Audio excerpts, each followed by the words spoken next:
এই যে দেখছেন চতুর্পাশে জায়গাগুলো, এটি হচ্ছে যেমন কৃষকে ফসল ফলাবে তারই আগে এটি মই দিয়েছে। আপনারা যদি দেখেন, কবি বলেছেন কি যে প্রতিটি জমির শস্য শব্দ কবিতা, কর্ষিত জমির প্রতিটি শস্য শব্দ কবিতা, যেই কবিতা শুনতে জানে না সেই ঝড়ের আর্তনাদ শুনবে।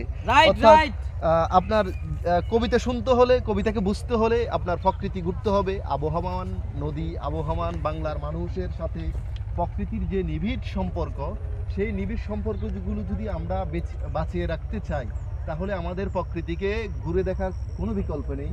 এই যে দেখছেন, এটি হচ্ছে একটি লাউ বাগান কৃষকে করেছে, কত সুন্দর করে দেখেন লাউগুলো, যেই একবারে যে টাটকা লাউগুলো যে সবুজ কাঁচামাল হয়ে বের হচ্ছে, এগুলো আসলে খুবই নান্দনিক। আপনি যদি না দেখেন এই চিত্রগুলো, আপনি কেউ কবিতা লিখতে পারবে না, কারো জীবন স্বয়ংসম্পূর্ণ হবে না।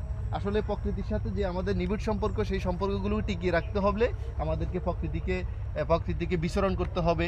আমাদের প্রকৃতি থেকে অনেক শিক্ষা আছে, প্রকৃতি আমাদের সবুজায়নের মাধ্যমে আমাদেরকে শিক্ষা দেয় যে আমরা যেন বিনয়ী হই। এই যে গাছগুলো দেখতে পাচ্ছেন আপনি, এই গাছগুলো আপনার ছায়া দিচ্ছে, মানুষকে শিখাচ্ছে যে আপনার মানুষ যত বড় হবে সেই যেন বিনয়ী হয়, সেই যেন তার ছায়া দিয়ে, ডালপালা দিয়ে মানুষকে আগলে রাখে।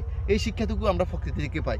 এই যে আপনি এই যে কর্ষিত এই জমিতে দেখেন, এই জমি থেকে দেখছেন একটি বীজ থেকে আপনার একটি ফসল, এই ফসল আমাদের খাদ্য নিবারণের জন্য কত গুরুত্বপূর্ণ ভূমিকা রাখে।